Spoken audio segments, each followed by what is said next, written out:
Yet another high-ranking prelate is revealing that his input at the synod was severely restricted.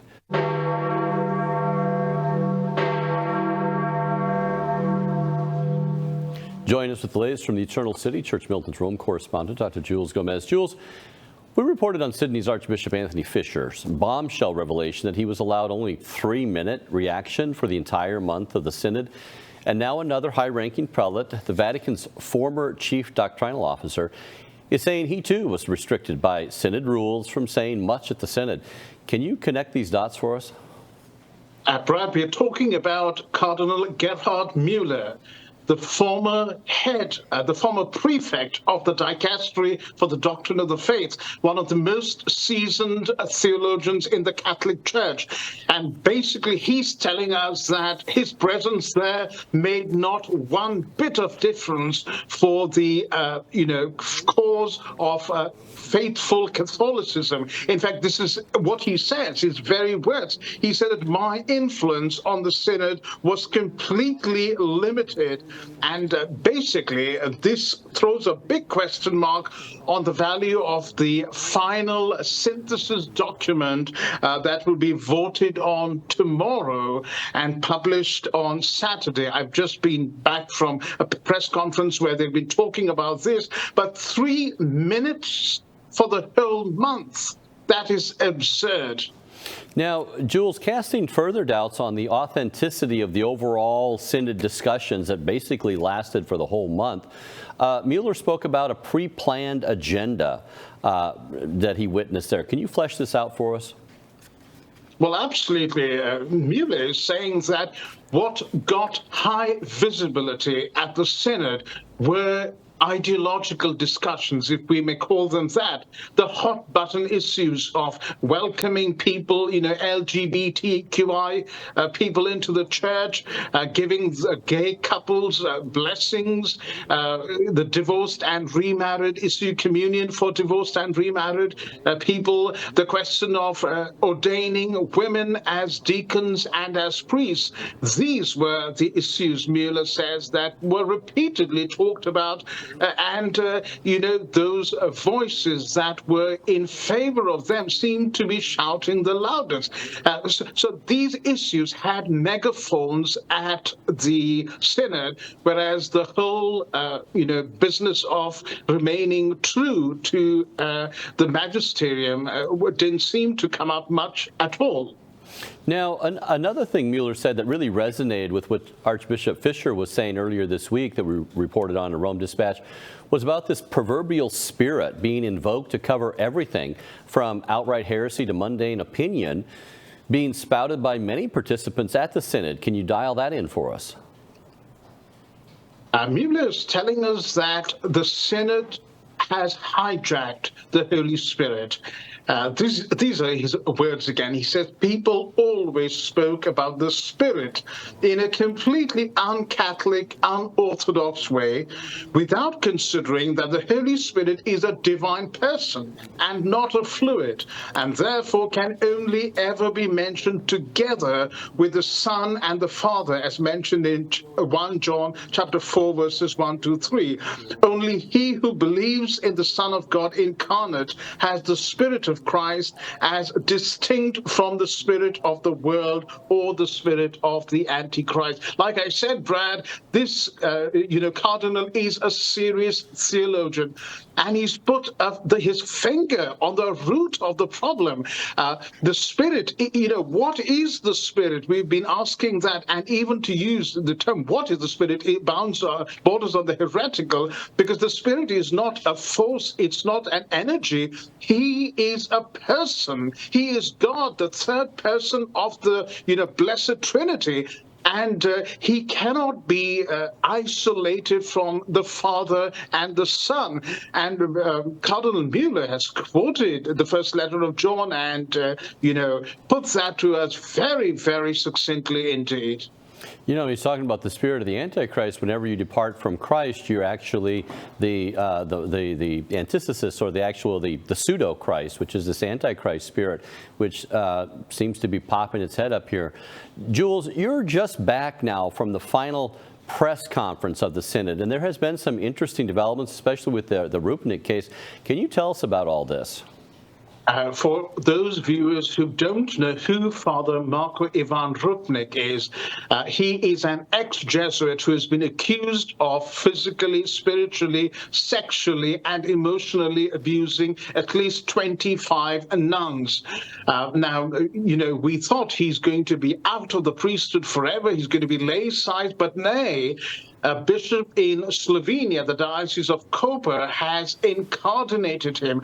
And the news of that has just broken, over the last couple of days. And that has been one of the biggest explosions since the Synod began. Now, today there were questions from journalists who asked, your synodal letter, the open letter you sent out, talked about how we must listen to the victims of sexual abuse, particularly the victims of clerical sex abuse. And these victims cried out to Pope Francis in September, asking him if he would meet with them. But he hasn't responded. When is he going to listen? And, to add insult to injury, he has now been rehabilitated completely and offered full faculties for hearing confession, doing ministry anywhere in the world. The questions took the panel by surprise, and you could clearly see there was a look of embarrassment. None of them wanted to address these topics.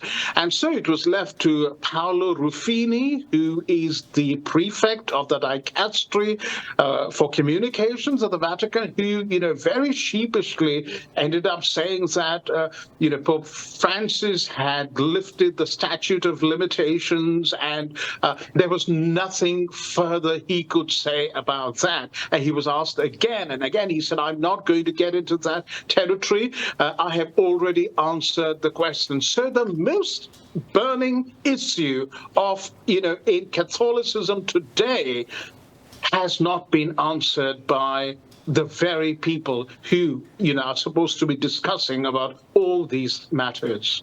Now, for us outside of that press conference, Jules, we're just hearing, the Vatican press released that, in September, like you say, the Pontifical Commission for the Protection of Minors brought this to the Pope's attention. Now, is that even the right commission to be handling this, the protection of minors, Jules?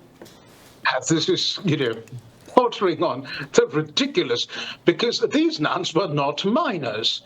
And the Pontifical Commission, I think this is a desperate face-saving device. And they are hoping that left-wing Catholic media, who had been very embarrassed by the whole Rupnik being rehabilitated, they took almost 48 hours in some cases to publish the story. And this is a face-saving device to kind of tell people, well, Pope Francis is doing something about it. But the Pontifical Commission, not only this is not their remit, but they have told the victims who were abused by Rupnik, they've said, well, we're only here to listen to what you have to say. Again, that big buzzword, listen. We can't do anything about it. We can't give you justice, but this might help us to work things out better. As we say in England, lessons may be learned from this. And there we are, Brad, with this, terrible stain, indelible stain almost on the Francis pontificate. Now, Jules, just back to this, on the outside, all we're getting is the Vatican press release. We don't everybody have access to people like yourself. The last line of this, the Pope is firmly convinced that if there is one thing the Church must learn from the Synod, it is to listen attentively and compassionately to those who are suffering, especially those who feel marginalized from the Church. My goodness, this is in the press release about the nuns being, Rupnik being rehabilitated here. How in the Hades has the Synod learned anything, or the Pope or the hierarchy learned anything? They're evidencing completely the opposite, that they're not listening to the victims here. And we're right in the process of regularizing this guy. when there's a whole string of reporting for the last, I mean, this is the guy who was excommunicated for absolving an accomplice, and you have a whole string of rap sheet on this guy, and he's just getting regularized right while the Synod is putting out this line that, oh, we must be listening to the victims of abuse. The absurdity of it is beyond the pale, Jules. Brad, what this has done is that it has upset a group of people and outraged a group of people who were very silent all this while. Some of this group are Pope Francis's supporters. Some of them, many of them, are faithful Catholic priests who are now feeling terribly demoralized. And over the last 48 hours, they have repeatedly called Francis out. I mean, these are guys who would never, ever stick their head above the parapet, but, really good priests who are faithfully doing their job in their parishes. And they're calling this whole exercise, the whole Francis, spiel on zero tolerance, just words, nothing but words that have no meaning and simply another publicity stunt. Wow. Yeah. All we have sitting out here, this Vatican press release is just kind of more of that spiel.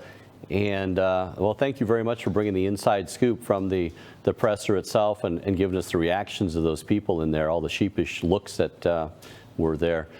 Well, the Spirit is definitely moving at the Synod. Which Spirit is moving? Well, that seems to be up for debate, according to Archbishop Fisher and now Cardinal Müller. But regardless, the Synod body is simply an advisory role to a Pope whose God-given role is to be Christ's vicar, to shepherd the church which Christ himself founded 2,000 years ago. The church belongs to Christ, and it does not conform to the zeitgeist or the passing spirit of any particular age, which spirit could be called the spirit of Antichrist. Synods come and go, popes come and go, but Christ will watch over his divinely established church until the end of time itself. Jules, thank you so much for connecting these dots for us and bringing us behind the scenes reporting. Much appreciated. Thank you, Brad. Thanks again for watching today's episode of Rome Dispatch. This show is brought to you by donors like Real Estate for Life. If you're looking to buy or sell a home and want to support our mission, visit realestateforlife.org. Again, that's realestateforlife.org. Be sure to tell them Church Militant sent you. God bless.